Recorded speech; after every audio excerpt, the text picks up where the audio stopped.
Hello, welcome to Dream Labs, Copyright Table LLC 2022. This is Intro to Dream War, Class 3 Time Travel. The types of the timelines are the type of realities that can theoretically exist with time travel. You have the rewritable, you have the non-rewritable, and then you have the combination, which is a bit of both.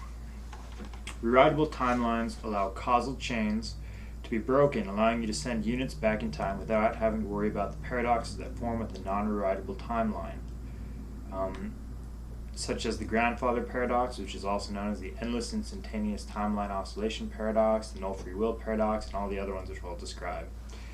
In a non-rewritable timeline, you have two paradoxes you have these two paradoxes which combine to create the Sears silence paradox, which is a forward-looking paradox that occurs when you view the future. If you view the future in a non-rewritable timeline, nothing can ever change in the timeline because it would cause so much entropic friction that you'd melt.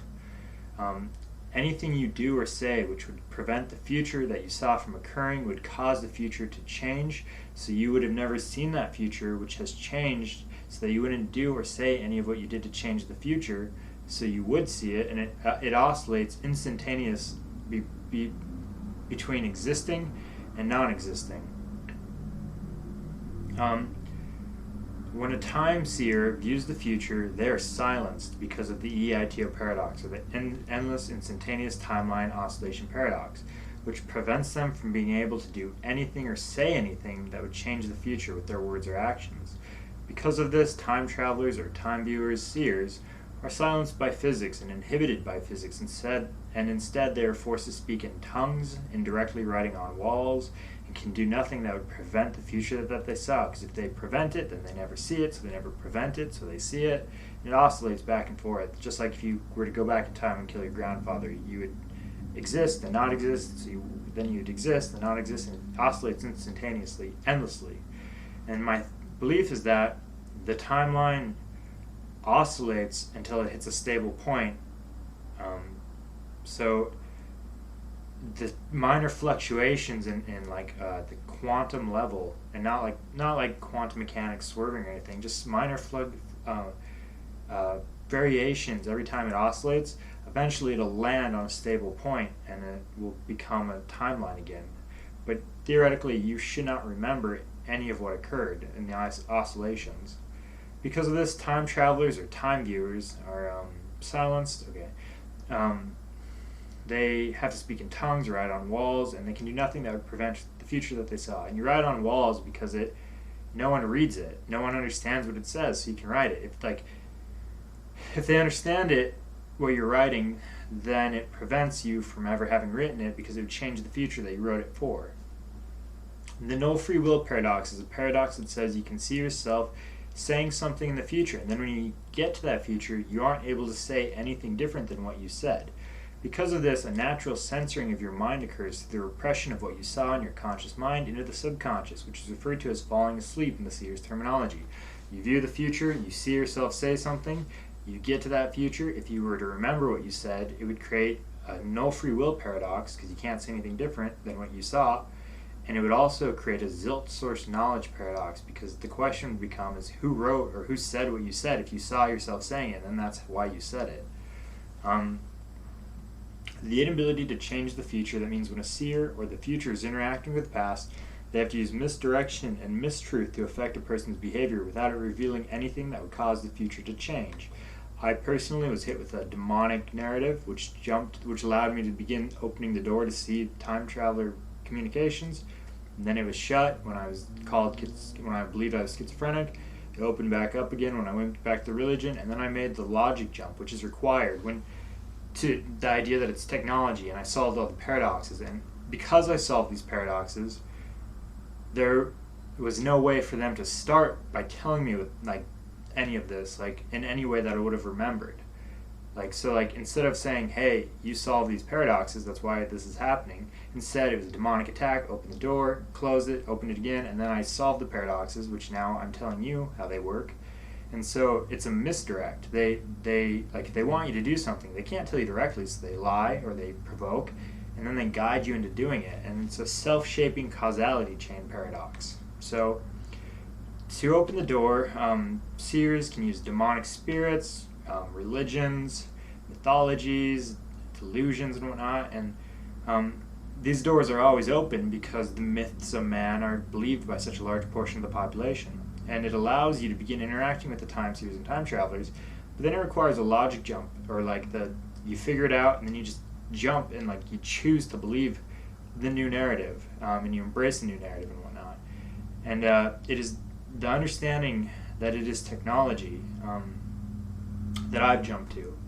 The inability for anybody who is a time traveler who has viewed the future to directly acknowledge that they have the ability of a seer is an entropic physics problem that is correlated to the lines of causality and can be worked around with abstraction of languages or speaking in tongues, but it is the laws of physics and logic that silence them. This is the thing that God has bent in the Old Testament. It's physics. The inability to tell the truth about what the seers have seen because it will affect the events from happening are the lying spirits of the Bible.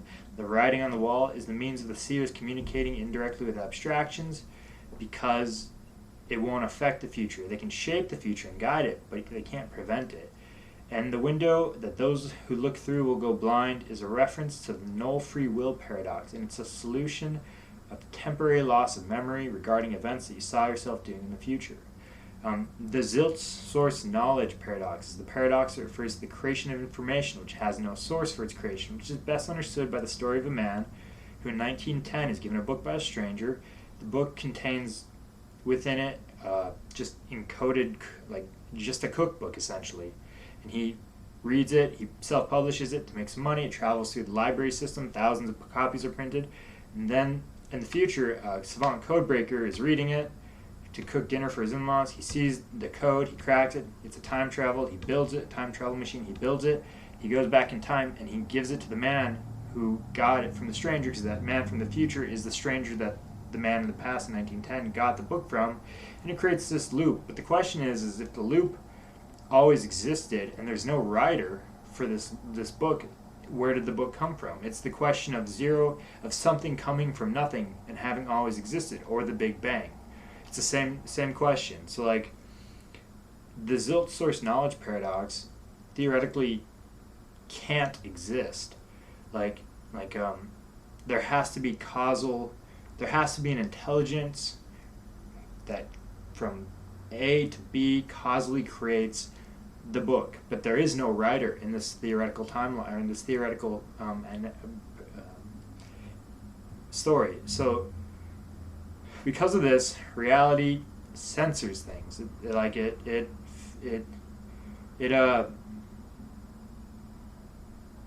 It can't exist. The zilch source knowledge paradox can't exist. So when you view the future and you see yourself saying something, you black out before you go to say it again. You forget what you had said. You can see it up until a moment comes where you breathe, where you spontaneously create it.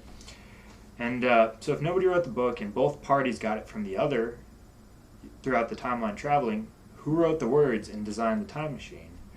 But the EITO paradox, or the endless instantaneous timeline oscillation paradox, has forward-looking for seers who view the future and then are silenced because they can't change the future. They can only guide it with misdirects and lies, and they can't ever directly acknowledge it if it'll affect the future. And then you have the traveling backwards EITO paradox, often referred to as the grandfather paradox. You go back in time, you kill your grandfather, so your father's never born, so you're never born, so you never go back in time, so your grandfather's born, so you are born, so you go back in time. The solution to this is that the timeline oscillates with fluctuations until it hits a stable point. Or when you go back in time, your memories are wiped, and there's nothing you can really do about it.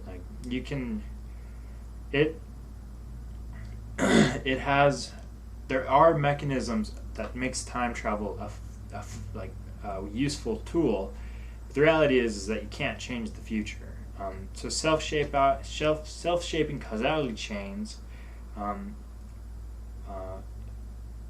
self-shaping causality chains allow you to see the future and then say something that no one comprehends that would in some way affect the future, allowing you to layer events that react right after that future happens, or to shape events till that future happens. in a way that is kindly nuanced with your shaping. Um, Misdirection to course the past into taking a path that will lead them into figuring out what the future wants them to know, but can't directly tell them without creating a paradox. I was attacked by demonic forces and like labeled schizophrenic, and it's what allowed the door to open for me to solve all these problems, which I don't think anyone solved before on this planet in a way that I know of.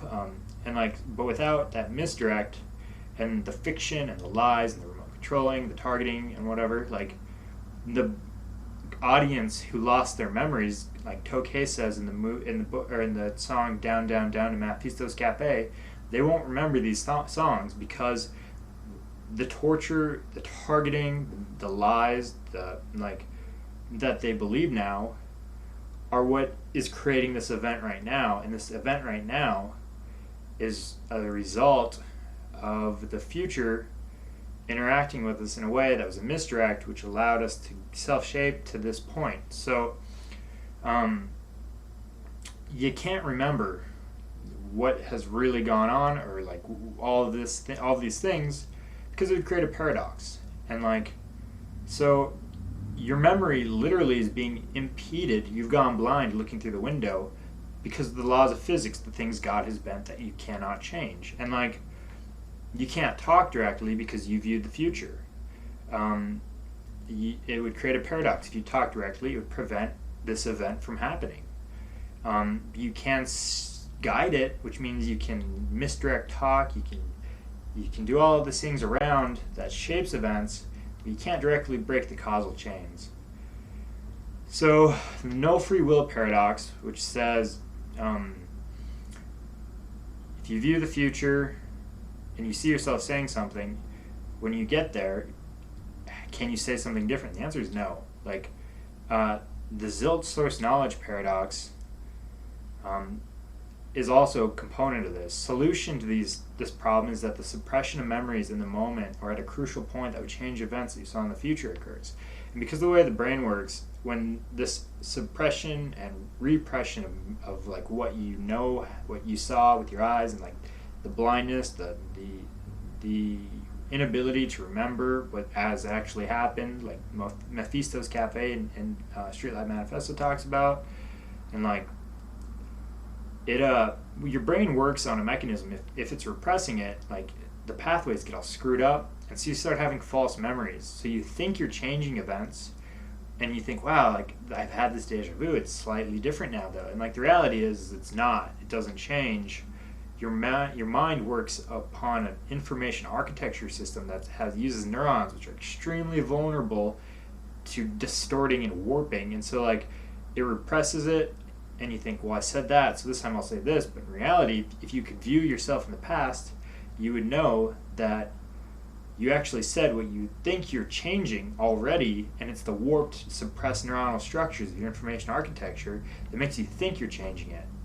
So, causal chains of the Christian religion in the Old Testament, open source is the wheel within a wheel, which is fastened to light travel with a mechanical device that doesn't require infinite energy, and the halo, which is the warping of space-time with the use of a light packet. The name of Jesus Christ is like a causal lock on our entire planet. In Psalms 1, it talks about how chains are attached to us. It has nothing to do with your silence. It has nothing to do with the inhibited ability to move without pain, which is your neurons dying. The reason when you try to jostle and move, you lose memory and you get a headache. Well, one, that headache is the neurons that are misfiring to prevent a break in the causal chain that then release chemicals into your brain which cause headaches. That's why Advil will get rid of this headache. And anyways, the better understanding of quantum mechanics, which eliminates the belief that particles are swerving randomly or tunneling, replacing it with a tesseracting or compressing and expansion of space-time voxels or three-dimensional cubes of space-time on the Planck length due to gravity waves that are Planck length or even more compressed, which are compressing and moving, which causes the particles which are traveling through this moving space-time. The particles are moving in a straight line, but space-time is warping, compressing, expanding, twisting from gravity waves that are on the level that our measurements can't see. And when we try to measure it, we affect the gravity waves. So, it's still a deterministic model, and the particles aren't tunneling, they're not swerving. The space-time is tesseracting around them and compressing around them. So in reality, space-time is moving around them as they travel in straight deterministic lines. If you have a particle traveling through 3 cubes, it enters the first cube, you're watching it, the cube compresses from a gravity wave and then uncompresses. The particle traveled straight through it, but it's the space-time itself compressed, and in your measurements it would look like it just tunneled. And or if you have a particle going this way and a wave comes this way that compresses the space-time and then uncompresses it, it'll look like it's swerving. The understanding of the uncertainty principle, use the understanding as if it was a movie versus a picture, using the understanding that a single frame is a location and multiple frames shows that shows it in 2 positions or more, depending on the amount of frames you've taken, with a distance between them allowing you to know the speed. But because there's 2 pictures, you can't tell which picture the particle is in, so you can't know their speed, but allowing you to know their speed but not be able to place them because there's 2 pictures now showing the particle. And so this actually has a solution that makes the uncertainty principle no longer valid. It's flawed because once you're able to identify which picture was taken last, theoretically it would allow you to know the object being measured is in the last frame, moving at a speed of time in between the pictures being taken, or the measurement and the distance between the 2 locations in the 2 pictures. So uncertainty principle it's flawed. It's essentially a frame problem. You take 1 photo, you can see exactly where it's at. You take 2 photos, you can see that it's in the last photo, and you can judge its speed by how far it is from the photo before it, based upon the amount of time it took you to take the pictures too, and the distance between them. So, and then you have the double slit experiment, viewed with the understanding that light is actually a packet particle, which causes space-time to move as if it had gravity in it, which is referred to as frame dragging, which causes the double slit and the single slit to have the effects that we observe. The single slit moves the particles through in a straight line, which gives the effect of it being a particle. It just hits straight on, or bouncing, it hits a single line or whatever. And then the double slit causes the 2 pathways to frame drag and pull the photons toward each other, which when they hit each other causes wave-to-wave energy dissipation when they bounce off of each other, causing them to hit at geometric angles or patterns that have diminished energy the harder they hit, or the harder depending on the angle, the harder they hit each other, the more energy that's dissipated, which causes them to bounce, and it also causes them to lose energy, which causes the fading that we see in the patterns. So wave-to-wave energy dissipation, which is affected by the angle and the initial inertia, which affects the angle they bounce away from each other, and the amount of energy left, which causes the fading effect. It causes the further out from the center to have a greater amount of energy diminish, giving the fan effect and the lighter energy fading. A quick explanation of electrons and the physics of how they work, and this relates to light now, because they're almost analogous once you start to understand it. The electron has the ability to contain within it various amounts of energy, which is referred to as the volt, or the amount of energy that every single electron has within it, and the measurement of how many electrons are contained within the measurement is the amperage. So which together, the amount of energy times the number of units, you get total energy. And the total energy can be measured in a slice of wire, a circuit, or a container that is being measured. The way electrons work is they're always hitting each other, so they equal out, and every volt that you're measuring in a container has roughly the same amount of energy because they're hitting each other until they hit an equilibrium. Impedance, so volts is the energy per electron, amperage is the number of electrons, wattage is the energy per electron times the number of electrons. Impedance is the amount of energy dissipation that is occurring in moving current, which is caused by entropic decay, and the resistance of the material that the electron is jumping through, from atomic valence to atomic valence. The flow speed of electricity is instantaneous. It moves faster than the speed of light, by infinite amounts. because it is a solid linkage instead of a particle moving the entire distance. The first electron pushes the second, and the second instantly starts to push the third, and so on. This is why longer wires have a greater impedance, resistance, or whatever, since it requires more force to push the total number of electrons, since each electron requires enough energy to jump from one atom valence to the next, and it requires a breakaway amount of energy. Light can be viewed as analogous to the electron. It is always a particle in this model, which means that it has energy per packet, and the number of packets, like volt and amperage, which affects the amount of energy that is within the measured amount of light. So the number of packets times the amount of energy per packet equals the total energy of the container, or whatever, like this, the amount being measured. The speed of light occurs at any amount of energy in the light being measured, because the larger the amount of energy that is contained within the light beam, the greater amount of frame dragging that occurs, which acts like a drag mechanism, increasing relative to the amount of energy that is contained within the light, or diminishing as the amount of drag as the energy from the light starts to diminish as it is pulling space-time with it. Light over a long enough period diminishes until the more energy that the light has, the more it frame drags.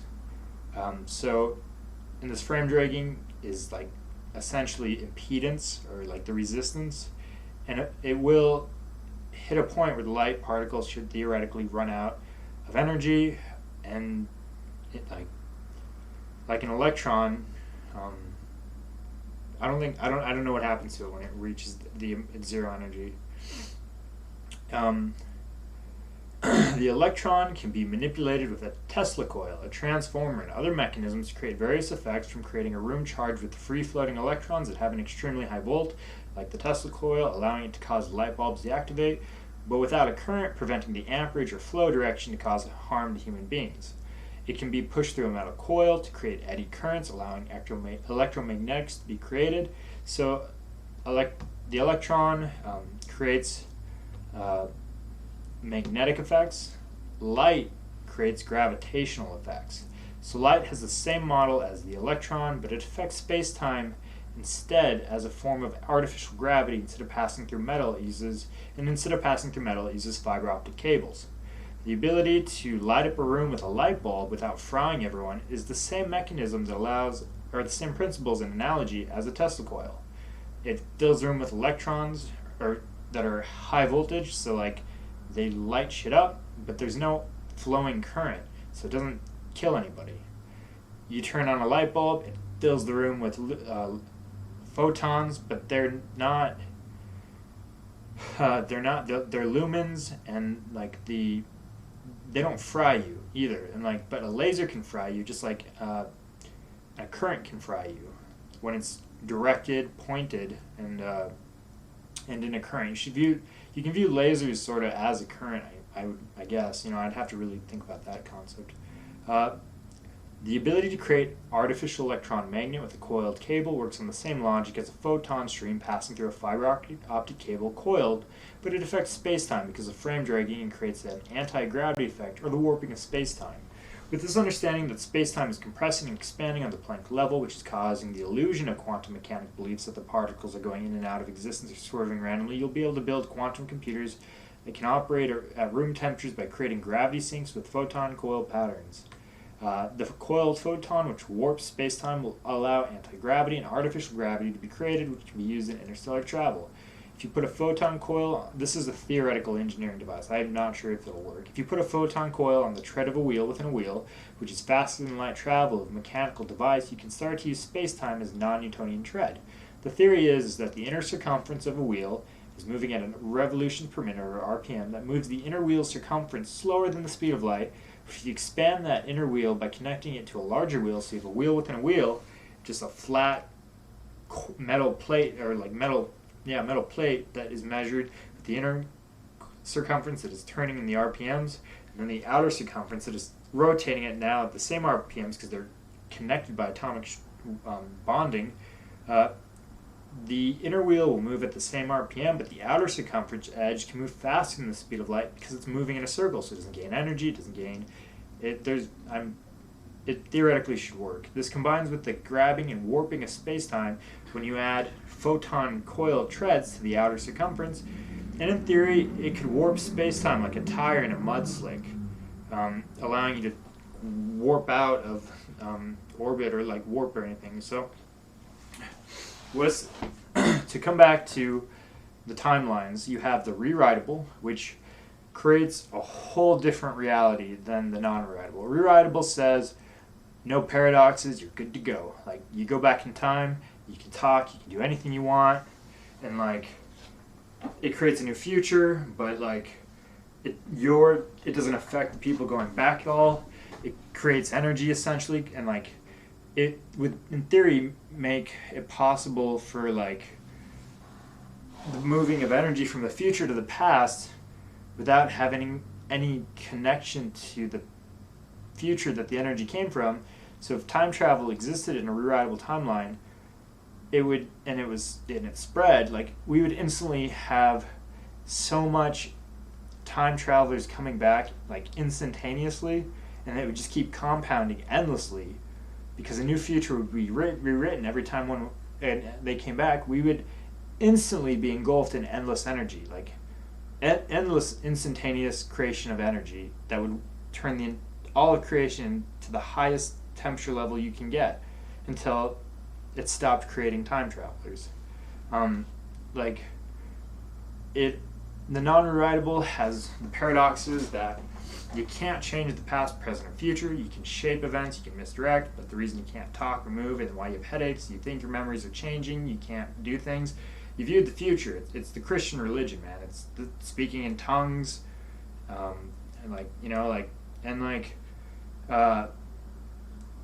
name of Christ, which is a religion that spread the Torah everywhere, and the Torah has both in plain sight and encoded all the technology that you would ever need, like in plain sight and encrypted within it, like. And so Psalms 1 talking about how like they've tied their open source keys to creation to the name of Christ, which now is causally locked them into the open plain sight. You can't get rid of the Bible. Like, you just can't. Like, and so the Torah, that the Old Testament has all these references to the physics of time travel and the physics of like technology and like the logic of time travel and stuff. So like it is a time travel religion, and like it was a misdirect that allowed them to spread the open source technology to all of creation and then lock it in because you can't get rid of it. Like if you choose to use the Bible, get the technology from the Bible, you go back in time. If you try to destroy the Bible, then you never go back in time.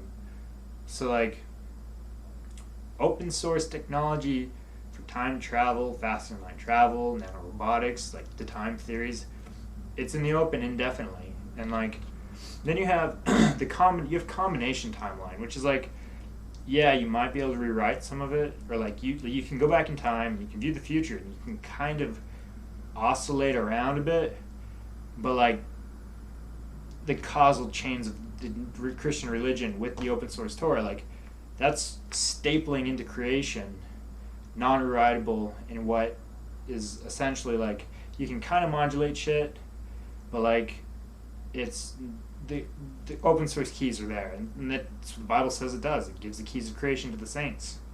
It's like that's it. The keys are in the Torah, and like they're locked in because you can't get rid of it. The Bible, and if you try to get rid of the Bible, then you never go back. Because like if you go back, you get rid of the Bible, and it's non-rewritable. Then you never go back. And then like so, those are the basic understandings. The paradoxes that are created, like, they're the reason you can't talk, the reason there was a misdirect and there was a demonic narrative. It was all a result of the misdirect from the future to get us to this point. Like, this understanding of physics, this understanding of time travel doesn't exist anywhere in our society. But if I had been told directly that this is what the purpose of all the misdirect and targeting and stuff, the reason no one could talk to me like directly about anything I was perceiving, then none of this would exist from me as the source. So if I, there was a couple of times where people said I'm reading your mind, and I blacked out, not remembering if it was a dream or real.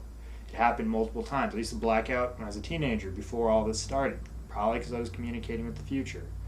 Blackouts, folks, and so that's that's the basic framework for time travel. And if you would bear with me for just a moment, I'm going to check to make sure I have covered everything on time travel. I have a podcast that I was going to do. I prefer the videos though.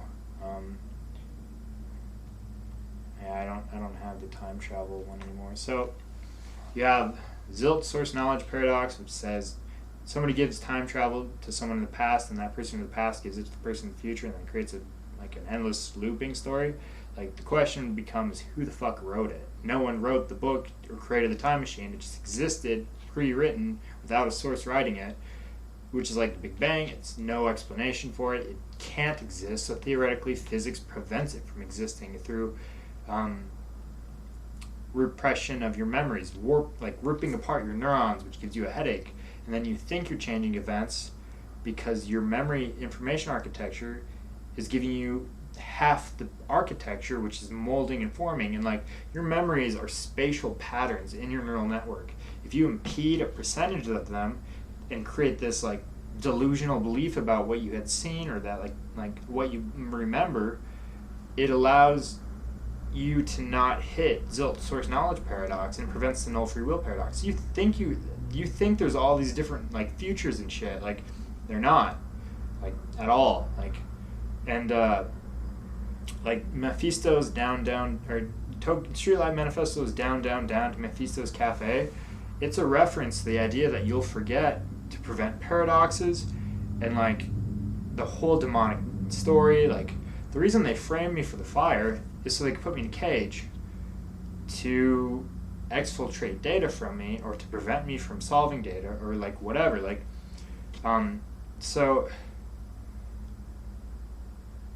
the Sears paradox, you view the future, you cannot change it. It's why you can't talk about it, and your belief that it's changing is because your memories are warping from the neuronal architecture suppressing to prevent Zilt source knowledge and null free will paradox.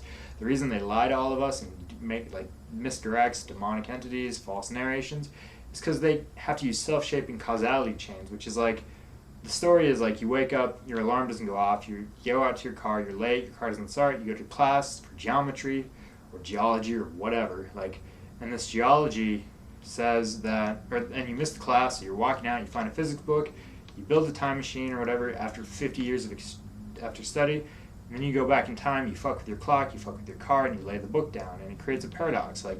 At no point did you introduce anything that would manipulate the future, but you still shaped it. And so that's why you can kind of oscillate. And if you go back in time and you fuck up and start an EITO paradox, theoretically you would change reality, but no one would remember it. And your belief that you are remembering it is probably a fiction, a warped neuronal decay that causes false memories and stuff. And I think that's most of the paradoxes. Zilt source knowledge, self-shaping causality chain paradox, Sears silence paradox, null free will.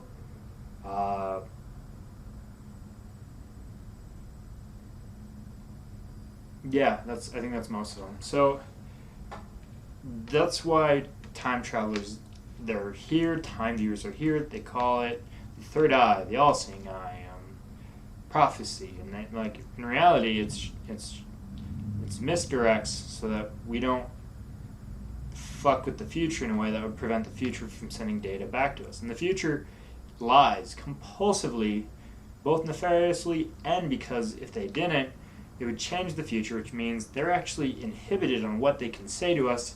And so you have to build probabilistic frameworks, figure out narrations, and then make conclusions without getting confirmation. And you'll say, is this correct? And they'll say no. And you'll say, is this correct? And they'll say no. And then you'll say, I think it's correct. And they'll go, yes. It's logic jumps, logic gates, and so yeah, it was a misdirect, my by birth name is DJ, which you'll find in the art, stuff like that. My birth, my memories, my events in life are in the art from before I was even born. And the reason that is because I'm not really sure, but I'm solving all these paradoxes, and it's predetermined that I would solve these paradoxes, and it was a misdirect.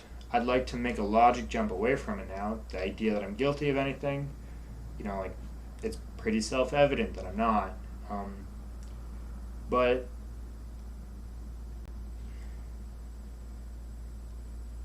you're silent and you're inhibited and you have false memories and you don't recall what has actually happened, all because of physics. It's basic physics logic of creation, impedance, entropic particles, logic threads, and the narrations that are deceptions serve the purpose of misdirecting you so you can solve it. For me, whenever the future when the future fucks with me, I get angry and I get enraged and I start working on operations until I work out the reality that they're actually trying to get me to do this. It was a lie, it was a misdirect, they provoked me into begin working on something, then I realized what they're actually after, so I switched over and I logic jumped, and then I accomplished my task. And the reason time travelers don't really acknowledge themselves, physics, it would affect the future. Reasons time travelers don't talk directly, or they talk abstractions, and they lie compulsively, and then they literally deny it to the point of death, that they know anything because of physics. And you're inhibited, you're blind, you have false memories, you're being fed misdirections, all to lead us to the future, understanding of the future that we have now with all this technology, which if you hadn't ruthlessly targeted me with the inhibitor of your memories, the inability to recall, the false, none of this would be created. This video wouldn't exist. And I want to move forward, but anyways, so like I said, I'll be fully immersive in this class. All this is true, but it's fully immersive class. So that's time travel, the various technologies, how to warp time, how to understand modern physics with a unified field theory framework that will, if followed, probably lead to unified physics. So yeah, starting from the next class, I'm not sure what it'll be, but that's time travel in a nutshell.